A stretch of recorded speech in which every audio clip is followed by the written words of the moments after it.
Here's a video on a couple different strategies I use to fell trees. They're largely based on what is taught in the game of logging.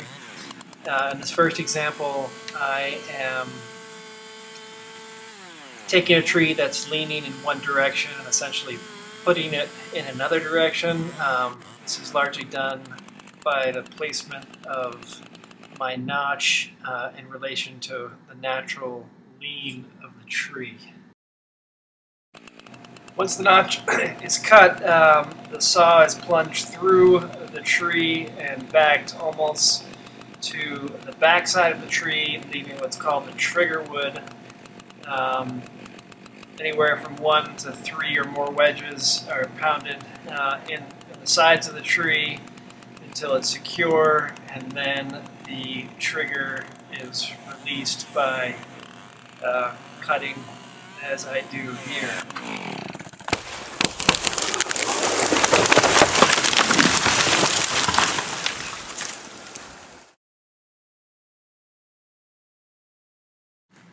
With back-leaning trees, the technique is essentially the same as the one I used before, except that a wedge is usually not enough, or is not enough, to actually tip the tree over, in which case you use a cookie, which is that piece of wood under the wedge there. In some cases I'll double up wedges.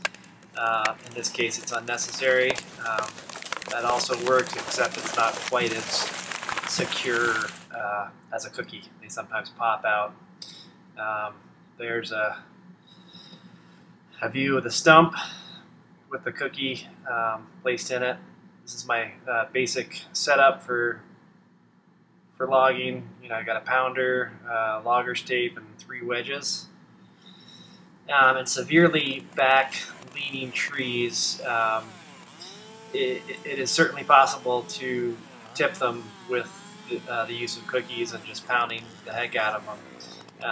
But if they're severe backleaners, or if they're very large trees, it's often been worth my effort to jack them over, and I do that with a 20-ton jack. I essentially do follow the same technique as I do in cutting down any tree. I set my wedges, and then right now I am cutting a pocket for my 20-ton hydraulic jack.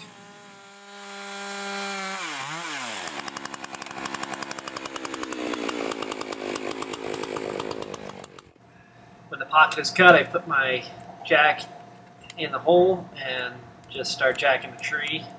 You can see with my right hand I'm backing up the jack with a couple of wedges.